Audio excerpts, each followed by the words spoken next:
টাকা ডিপোজিট করতে হয় আজকে আমি আপনাদেরকে শিখিয়ে দেব।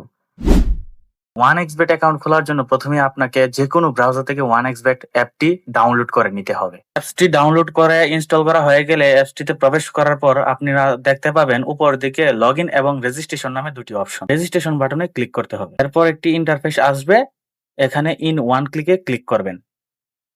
এরপর সবকিছু যেভাবে আছে এভাবে ঠিক রেখে প্রোমো কোডের জায়গায় আমাদের প্রোমো কোড SPP9, আমি আবারও বলছি আমাদের প্রোমো কোড SPP9 প্রোমো কোডটি ব্যবহার করবেন।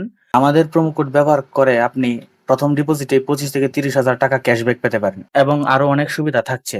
এছাড়াও আমাদের প্রোমো কোডটি একদম অথেন্টিক এবং নিরাপদ, যেটি ব্যবহার করলে আপনার অ্যাকাউন্টেও সুন্দর অথেন্টিক এবং নিরাপদ হয়ে যাবে। তারপর নিচের ক্লিক বাটনে ক্লিক করে রেজিস্টার বাটনে ক্লিক করবেন। এরপর আপনাকে আই এম নট এ রোবটে নিয়ে আসা হবে। তারপর ফটোগুলো সিলেক্ট করে I am not a robot verify করে নেবেন। রোবট ভেরিফিকেশনের পরে আপনাকে সাকসেসফুল দেখাবে।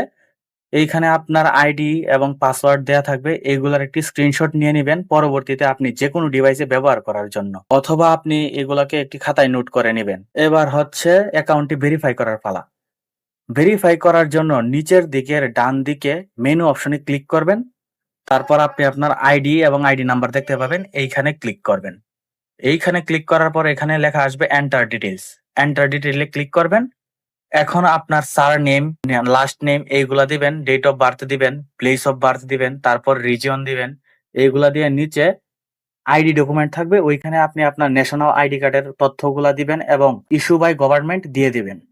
দিয়ে সেভ করে দিবেন। সেভ করে দিয়ে এই পেজ থেকে বের হয়ে আসবেন। আপনার অ্যাকাউন্ট খোলা সম্পন্ন হলো।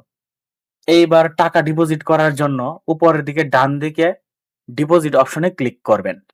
ডিপোজিট অপশনে ক্লিক করার সাথে সাথে আপনাকে অনেক পেমেন্ট মেথড দেখাবে। আমরা আজকে বিকাশ থেকে পেমেন্ট করে দেখাবো। এর জন্য আমরা প্রথমে বিকাশে ক্লিক করব। এবার আমরা অ্যামাউন্ট সিলেক্ট করব, আমাদের যতটুকু দরকার। মোবাইল নম্বর দিব, মোবাইল নম্বর দিয়ে তারপর পিন দেওয়ার একটি অপশন আসবে, এইখানে আমরা আমাদের বিকাশের পিনটি দিয়ে দেব। তারপর দেখাবে আপনার ভেরিফিকেশন সাকসেসফুল।